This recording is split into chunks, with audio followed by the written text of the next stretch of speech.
What if the reason teams in your organization are not working is because they don't even understand why they've been put together? We use the word team way too often.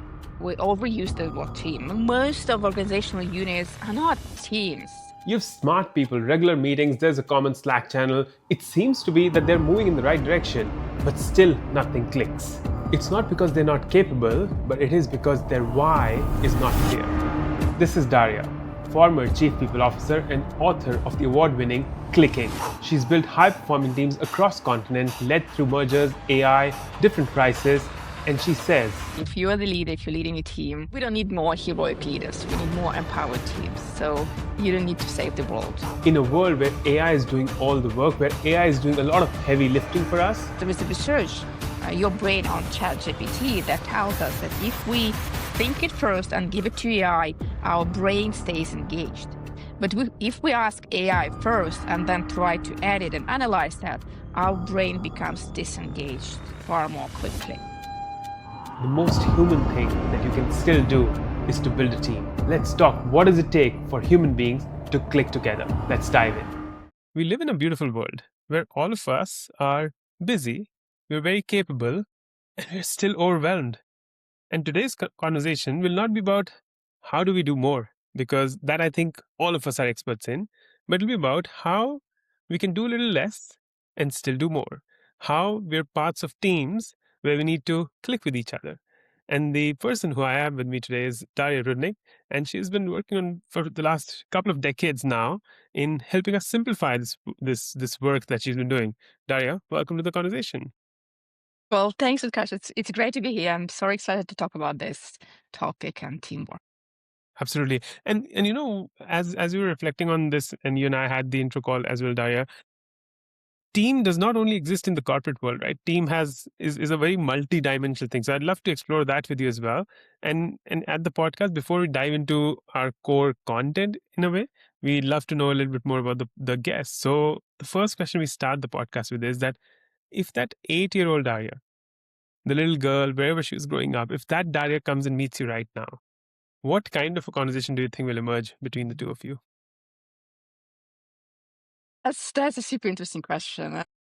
When I think about that, it's that life is more unpredictable that we can even think of.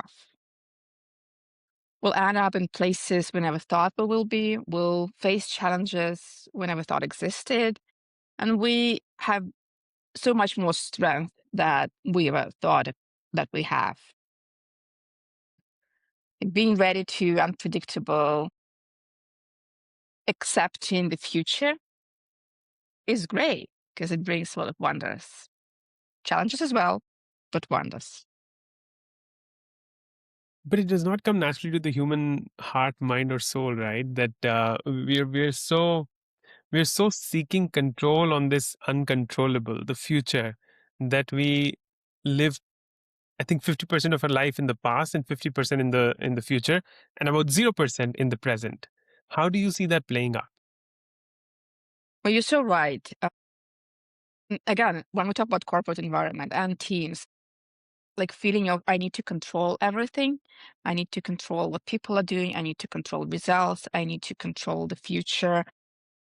That like creates a lot of tension and stops us from moving forward, stops us from expanding and kind of and experiencing opportunities from what future brings us, and opportunities from team dynamics and how people work together, what kind of like thoughts come into them, what kind of ideas they can explore, what kind of challenges they can face together and overcome together.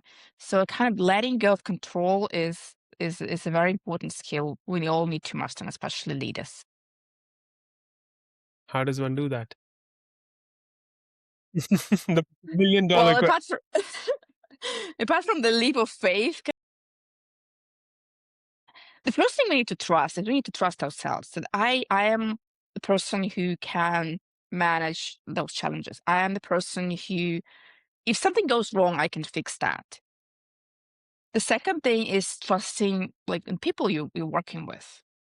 I trust them that they have expertise. I trust them that they have experience. And if we are working on the same team, I trust that they as motivated as I am, and they can solve those problems, and we can solve those problems. And if something goes wrong, we can fix that. So kind of those two things, they lay the foundation of letting the go of control, one step at a time. And the next one is practice, because it's behavior, it's what we do. And what you do is, okay, you delegate one task and you have no control over it.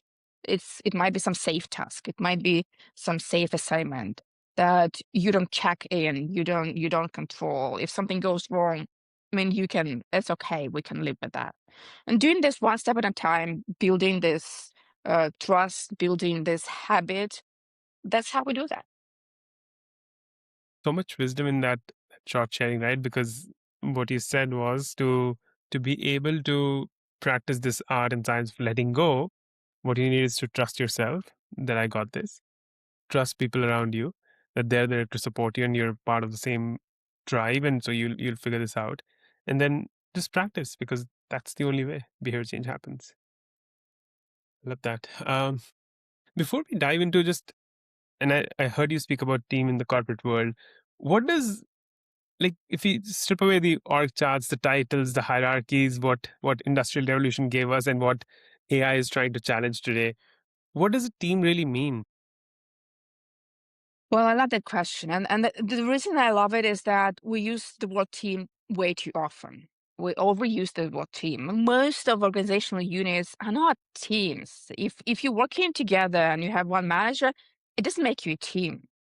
What really makes you a team is, first, you have a shared goal. You have a purpose of working together. It's not just that you are within the one box of the org chart. It's because you're creating something meaningful together that you cannot create on your own. You cannot add the sums of your individual contributions and reach that goal. So it leads us to the second part, which is interconnectedness. You need to be interconnected and work together and collaborate and talk and brainstorm and add value to each other's work. So shared vision, interconnectedness, and then clear structure. There's a need to be a clear set of people who are people on this team, 8 people, 10 people. Because I used to work with an organization. I'll tell you a story about the team I was working with. And senior executive team was from 5 up to 30 people. And whenever the meeting is called, let's call it an executive meeting. Okay, who's going to be on that team? You never know. Could be 5, 10, 15, 30. And there was a logic behind that in CEO's mind who understood that. But for everyone else, they didn't know that. And it led to a lot of misunderstanding in who makes what decision, like why those people need to contribute and others don't. Are we a team or are we not a team? So that created a lot of uncertainty, and people were hesitated to move forward. They had to go to the CEO and ask for permission or question or clarify something rather than working together collaboratively.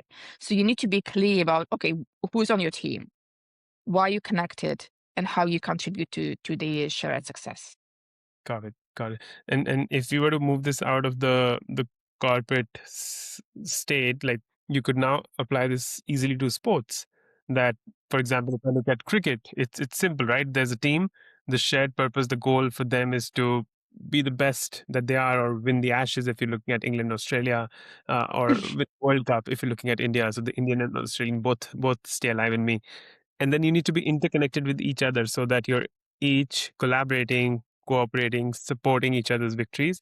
And there has to be a clear structure that the person who's going to be bowling should not be opening, and vice versa. How does that apply to someone's personal life?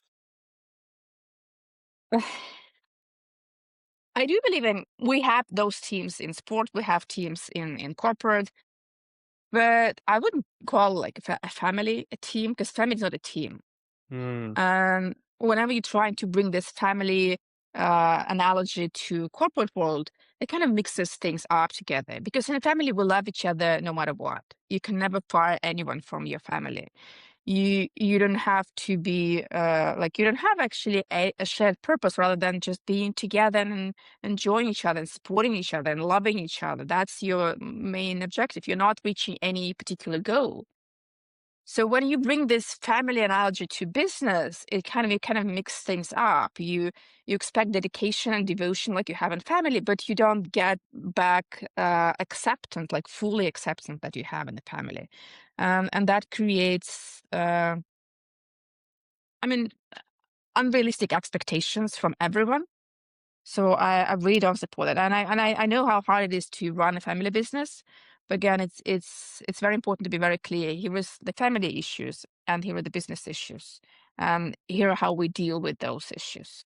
Yeah. Yeah, I like, and I agree with that. And I have heard thought leaders across the world speak about the corporate world becoming family and all of that. I don't think I don't think anyone should be dedicated to a business the way they are dedicated. And there are dysfunctional families. So I want to kind of call it out that there are families where people don't want to be close to each other and want to be away.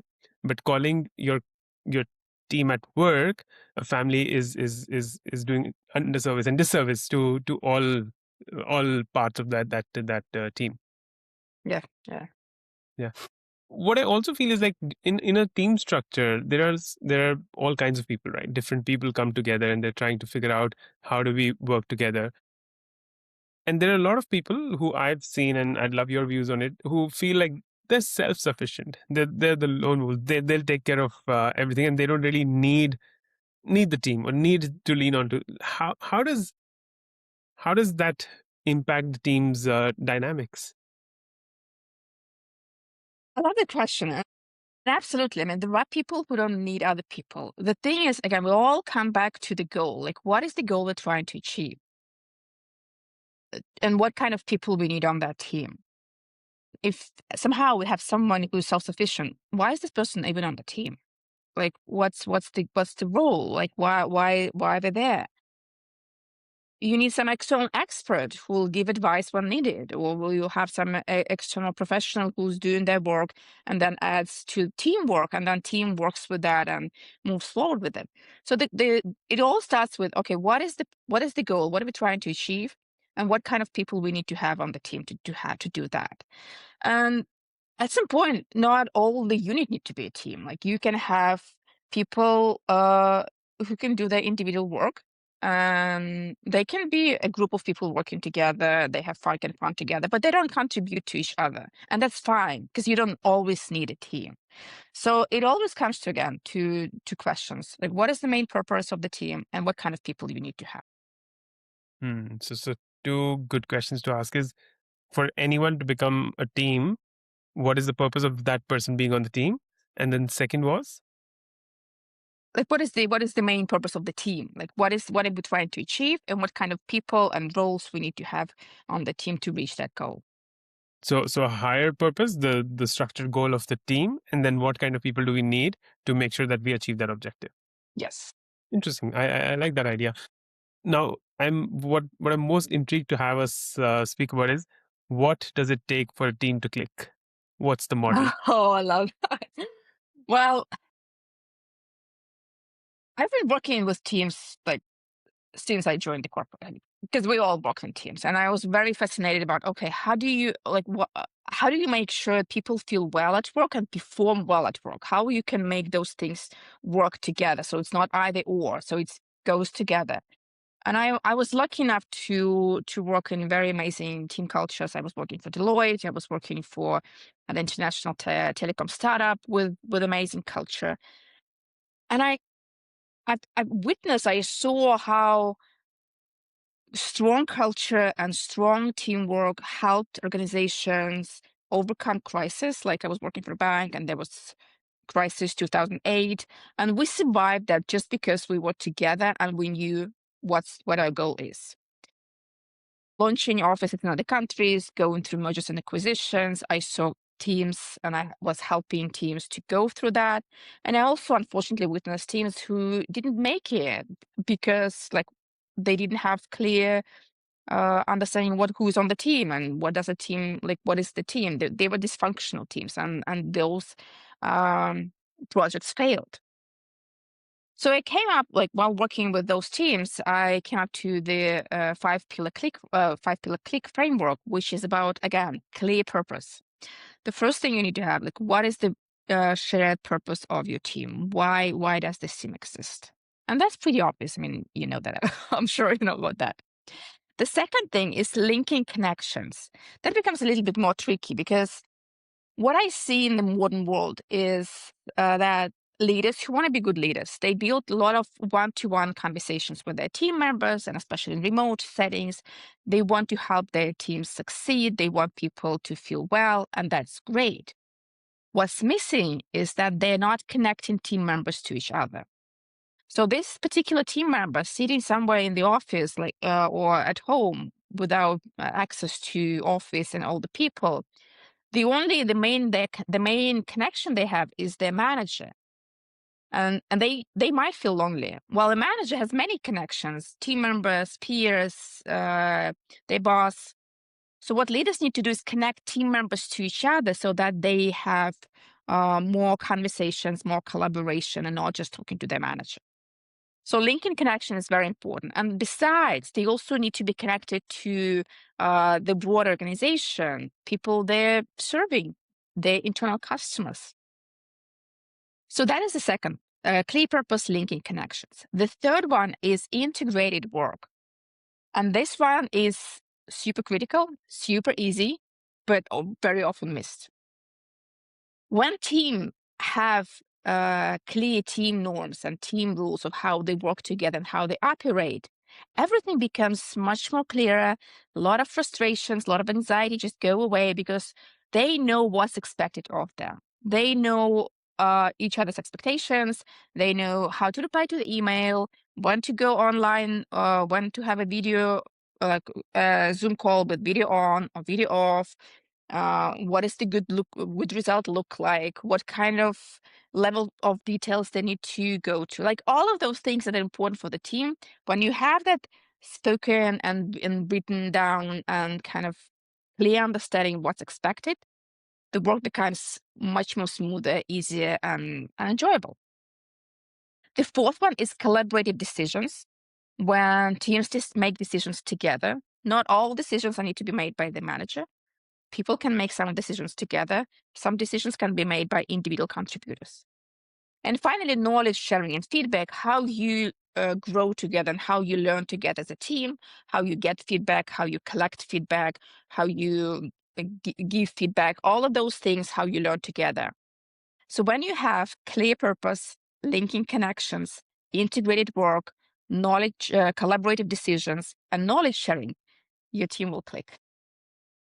Love that. Such a simple framework, and it's so deep because I loved your thought around linking connections, because it's not about just the connectedness of the manager to the direct report, but it's about the interconnectedness of the other parts of the system.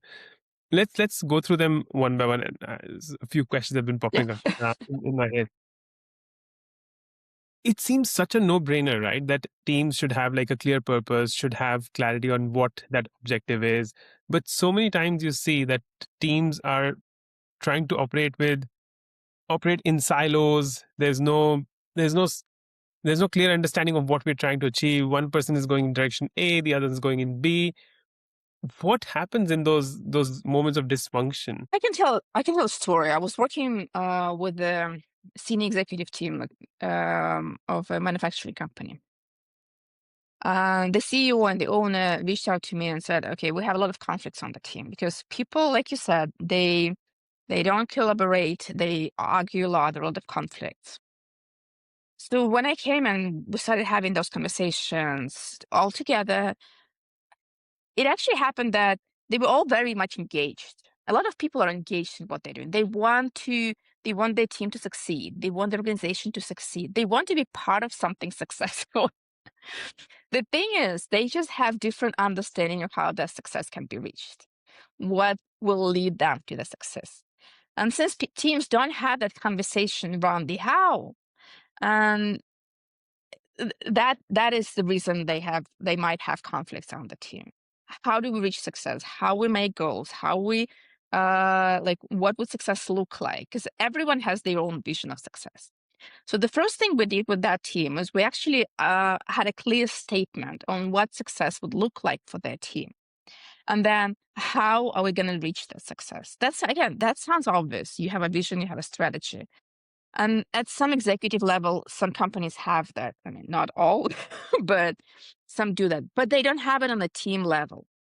And having that on the team level is the thing that really helps solve many conflicts on the team about how we're reaching our goal and what's our goal. And linking team goal to organizational goal and having this connection. So I really like encourage team leaders, and I help leaders. I work with leaders to have those team sessions and figure out what is the purpose of your team. Why are you together? Yeah, and one example that's popping up as you were saying about this, and I'm kind of trying to just expand it so that listeners who maybe are not part of teams, who are just maybe starting their first job or are homemakers, whatever be that state. Like what I'm also thinking is, it's like when as a family, a group of friends, or as a team, you're trying to achieve a certain goal, maybe going for a vacation to a certain destination, you would put something in a GPS before you start to drive, right? And so you need to really understand where you're headed, is what I'm hearing you say. And there could be multiple paths that can take you to that destination. But as a team, you got to come together, because four people sitting in a car cannot say that, oh, I'm going to take path A, you take path B. And Yeah. it doesn't work like that. It's going to lead to chaos. And what you said almost like sounds like a very simple solution, again really hard to achieve, is that communication is that first step towards that chaos, towards resolving that chaos. Yeah. And actually, I remember the situation I had with my friends. Again, you're right. It's not just about corporate teams. Like we were preparing a New Year party. So, like a group of friends, we're working together. Like we live together. We shared an apartment long, a long time ago, and we're thinking, okay, we should have a New Year party. And we almost had like came to the conflict because one person saying, okay, what kind of plates should we have? What kind of like setup? The other person was focusing, okay, what should we eat? What kind of food? What kind of drinks? I was focusing, okay, who are the people we're gonna invite in? And we were arguing, like, what are you talking about? That's not so that's not important. And yeah, yeah. And then this kind of sharing, okay, what is it we want to achieve? Who's doing what? Maybe we share the roles. That would make us have a great, amazing New Year party. I agree with that. I agree with that. Thank you for sharing that. We move to the next one, which is linking connections, right? So how do you create that interconnectedness within the team? uh, See, we could all be like friendly, and we could have like a good relationship and all of that, but what according to you is, again, and I want to expand it from the corporate to like human beings maybe, what does it really mean to be linked to the other human being? That's a great question. And again, it's not just you are either connected or not. And in my book, Clicking, I write about the 5 levels of trust, like how we trust each other. And again, we can have trust on multiple levels. We can have all of them or just some of them. But again, it all starts with trusting in style, like we started in the beginning of this conversation. Like, how do you trust? Do you trust yourself? Do you trust yourself to be a good team leader? Do you trust yourself to be a good team player? Do you trust that you are a decent person? Uh, like being very clear about that. Yes, I can handle all of the things. People can trust me. I can trust myself. The second one is just basic human to human connections, human relationships. I don't know you, but I know that you're a good person. I believe, I have faith that you're a good person. I can have normal, regular conversation with you. I can chit chat. I can talk. And then once I know and learn about you better, I know that you're a professional. I can trust you on a professional level. I know that there are certain tasks that I can give to you and you'll fix them, you'll do them. I can trust that. And then there comes the next level where I can share my feelings with you. I can say, okay, I don't think that's going to work. I don't think that, well, I'm afraid that might not work. I can challenge you and I trust that you respond well. And then I can share my concerns. I'm afraid. I'm stuck. I don't know what to do. And we can have this level on the high, we have this high connection. And then, okay, we have this trust on the high level. We have the synergy. We're working together as a team. We share thoughts, we share concerns, we share ideas, and we collaborate, and it all comes to one place. Love it. And it leads to that state of being super psychologically safe, that I'm okay sharing my feelings with you, my concerns with you, and we're part of a team, and that's absolutely okay. and where he started that it starts with trust. One of my mentors, we were running a workshop, he said something very thoughtful. He said that when I walk into a new room towards a new person, I give my trust, but they need to earn my respect, which I found really powerful and profound. Linking connections. Let's move to the third one, integrated work. That seems to be like how our work comes kind of together. How do we work together? How do we stop this from getting to a dysfunction? Well, again, I'll continue. Like the story I started talking about with this executive to manufacturing company. So the first thing we did is we created a statement for the shared purpose. But the second thing we did is we talked about integrated work, how they work together. So what they did to overcome those conflicts and challenges that they had is we talked about the list of keep it up behaviors and cut it out behaviors. So keep it up behaviors are behaviors that they want to see on their team. They want to have more of those. Something like when you see there is a problem, or when you doubt something, raise the concern. Don't like shy away. Talk about it. And cut it out behavior is stop, like don't blame other people for anything. Ask a question, but no blaming. And they had a list of keep it up behaviors and cut it out behaviors. And they agreed that they want to stick to them because they would help them reach their shared purpose, their goal. And everything was fine. I mean, everything was great. I finished the engagement with this team. But about 6 months later, the CEO called me and said, like, wanted to share updates, how they're doing. And he said, everything's fine. We're working together. Like, we're great as a team. But here's one thing that happened. And that's very interesting. He said that the team decided to let the sales director go. The chief sales officer, they decided that she's not going to be part of the team. Why? Because she violated those keep it up and cut it out behaviors. She didn't follow the rules that they all agreed they're going to be follow. She showed some of the cut it out behaviors consistently. They gave her feedback. She kept doing that. And they, as a team, decided, here are the rules that we agreed that are working for our team. That's how we want to work together. She's violating those rules. Like, she should not be part of our team. So they came to the CEO and they shared it with the CEO, and well, they let her go. It wasn't CEO's decision. It was team's decision, collaborative decision that made the team work together, that made the team sustainable. So that is one of the amazing results of having those integrated work on your team, is that you keep your team productive and engaged. And if something goes wrong, they can solve it. Love that. So you've empowered the team by giving them a list of keep it up behaviors, and I heard first the other one as kick it out behaviors instead of cut it out. I think kick Got it it. out was what was so you create a list of keep it up behaviors and cut it out behaviors, and then if a team member is not committing to them and is not following them, then it's time for them, even in this case, the sales director to go and not be part of the team. Fascinating. Yes. Yeah. The next one seems really straightforward, right? That in a team we need to come together and have some collaborative decisions. Where do you see this getting broken? Well, in today's corporate world, there is a kind of a narrative of a leader who needs to know everything, who needs to solve everything, who needs to be a heroic leader who saves the world. And many people, like, whether it's because of the ego or because of this narrative or because they want to protect their team, they kind of take a lot of responsibility on themselves. So they make all the decisions, they solve all of the problems. They like, it feels like they want to protect the team, but on the other hand, they isolating their team. So that is the first challenge that I help leaders overcome is, okay, let go. You don't need to make all the decisions. You don't need to save your team. And I'll share a story with you. It's a story about the customer cybersecurity team in an organization, cloud computing company.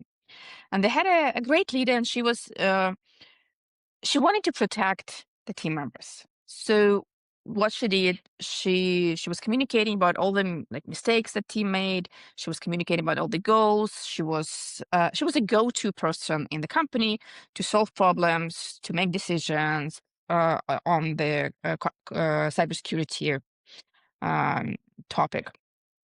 And she thought that she was protecting her team, but suddenly she realized that they became disengaged. They were losing motivation because they didn't feel this connection with the organization. They were kind of okay. They're doing some automated manual work that's kind of meaningless.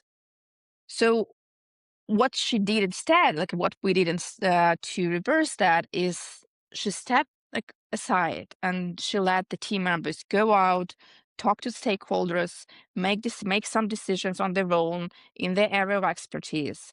And they also agreed that some decisions were made by her as a leader, some decisions were made by individual contributors within their area of expertise, and some decisions they need to make collaboratively, like the decisions on the integrated work on the team norms and team rules, on the next step, on the strategy of how team should develop. So they divided those decision levels between the leader, individual contributors, and collaborative decisions as a team. And that made the team more engaged. They got the engagement back. They were motivated. They finally saw, okay, here are the people we're working for. Here is the organization. Here is the bigger goal. And they got their engagement back. Yeah. That becomes just like it becomes like that glue, right? That brings the team together, that makes it stronger and do amazing work. Um, Knowledge sharing. Now, there's a part of me that is playing the devil's advocate throughout because that's how I feel like the best ideas come out of us. In terms of knowledge sharing, there could be parts of the team, right, where we feel like, let me protect my competence, let me protect my knowledge, let me protect what I know so that someone else does not get ahead in the game. And that's how the human brain feels. How have you seen that play out in terms of knowledge sharing as the fifth and the final pillar? If someone has that feeling on the team, means something's wrong. Because what's the point? We're all here to collaborate. We're not here to replace. We're better when we can collaborate. But I'll tell you a story about a project management team. They were working for a consulting. I mean, it was a consulting department of a company. And on that team, they had people. They had project managers, they had lawyers, they had technical experts, and they had someone else. I mean, the expertise was very diverse. How do you make them work together? How can they collaborate? Can they share knowledge? So what they decided to do to speed up and to build stronger connections on the team, it was their decision. We worked as in team coaching setting, and they decided that they want to share knowledge. So that's how they did that. They were working through some project steps, and there was one person at a time responsible for each step. So for each step, they invited the person responsible for the next step to join them and to share knowledge and to collaborate. And what that made for that team is that the next step became more logical and clear for the next person because they already knew what's happening before. So they were kind of sharing both knowledge, process, and they knew more about how they're working together. They didn't need to go deep into that lawyer work or project management or technical expertise, but they had a general overview, and that made their individual work easier and more productive. Yeah, and the more you share in a team, the more productive each member becomes, which ultimately leads to the productivity of the whole team. So I love Yeah. that. And eventually, this team, they became the center of expertise for the whole organization, Amazing. just because they had this practice. Yeah, of sharing the knowledge, and you don't have to go in deep into everything, but at least share that with the right people at the right time. Now, we've heard the click framework, and I think it helps teams build high performance. But in this world of AI, when everything's changing, and you've played a lot with AI, what have you learned through your experiences with AI about human behavior, and where do we struggle the most? That's an absolutely amazing conversation on AI and how it influences team dynamics. And the more I'm into that space, the more I realize how important building teams is now, because AI transformation is not a tech transformation. It's how we work together. It's about the dynamics at the workplace. So what AI does, it's not just automation. At many points, AI takes teams tend to offload too much to AI, and when they offload too much to AI, they kind of lose the connection to their work. And I've seen teams that were losing engagement and they were losing productivity. Like, for example, there was a team that uploaded too much to AI. AI was doing transcripts of the conversations with customers. AI was doing insights, adding those insights, so kind of backlog items, generated agenda for the next conversation. It felt like at first it was feeling like, okay, that's great. We have so much free time. We can do things that we never had time to do before. But then they started to feel that they're losing connection with their work. They couldn't recall what the clients need. They couldn't prioritize backlog because they didn't feel their clients anymore. They didn't have this connection because they offloaded too much. So what we did instead, as again, we created the integrated norms of how they work with AI, how they collaborate with AI. And one of the keep it up behavior was that they did their thinking first, like from after having a conversation with the customer, they they thought about how they felt about it. They thought about the insight that they had from this conversation. They gave those insights to AI, and then AI generated some summary of the conversation based on the transcript and and this person's insights. So it was they were thinking first and then AI, and that's critical because there is a research. Your brain on ChatGPT that tells us that if we think it first and give it to AI, our brain stays engaged. But if we ask AI first and then try to edit and analyze that, our brain becomes disengaged far more quickly. So that's why they implemented the rule of thinking first and then giving it to AI. Yeah, AI is here to stay, and it's going to grow, and it's absolutely a stunning piece of technology that's going to augment our work really well. But I think what you just shared there, that if we give away all our work, we lose that meaning and that connection to work, but then also the cognitive function of the brain, like what does the brain do then? And so I think it's really important to do that first cut, to do the initial design thinking, and then go to AI and see how you can improve that. Yeah, absolutely. Amazing. I've loved our conversation. It's been very crisp, and another framework is coming up to my mind. But as we now come towards the closure of the conversation, if Dario, you continue to do the work that you're doing over the next few decades, and that 80-year-old Dario, the one from the future, comes to you right now in this moment and has one piece of advice on how you should lead the rest of your years, what do you think that 80-year-old will say? Oh, I love the question. I think probably that she would say relax, because like being dedicated and like having this tension and kind of pushing through is good.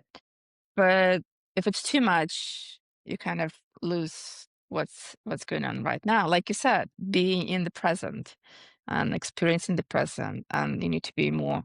I need to be more relaxed to fully experience that. So yeah. Thank you for sharing. To everyone who's listening and with us 40 minutes into the conversation, let's listen to the 80-year-old Daria's advice. Let's just relax and be in the moment. We also want to let you know that AI is an amazing piece of technology, but don't give away your piece of thinking. Don't give away your creativity to AI completely. Do the thinking first. For those who are in the corporate world, you're a manager, a leader, or part of a team, then you must understand the click framework, which is that as a team, you need to create a clear purpose. You need to make sure that you're linking the connections beyond just the manager and the direct report, but the interconnectedness of the team comes out. You're doing work that's going through, and the books right there. You're doing work where the work gets integrated and you understand what that working ways are. You create some collaborative decisions, and then finally, knowledge sharing is super critical. And all of these principles apply to your life as well, because what makes you better as a human being is to have shared purpose with humanity and with the people around you, create that interconnectedness with them, and have a clear structure of what you're trying to pursue. We'll put all the links so that you can reach out to Daria, get her book into the show notes today. Daria, thank you for this beautiful conversation. Any final words before we wrap? Well, thank you so much, Edgar. So it was a great conversation. I love talking about teams and AI and how that influences our workplaces. The only thing that I want to say, if you're the leader, if you're leading a team, uh, ex- we don't need more heroic leaders. We need more empowered teams. So you don't need to save the world. Just be there with your team, and together you can reach any goals you want. Amazing. You don't have to save the world. Trust yourself. You got this. This is Utkarsh and Daria signing off.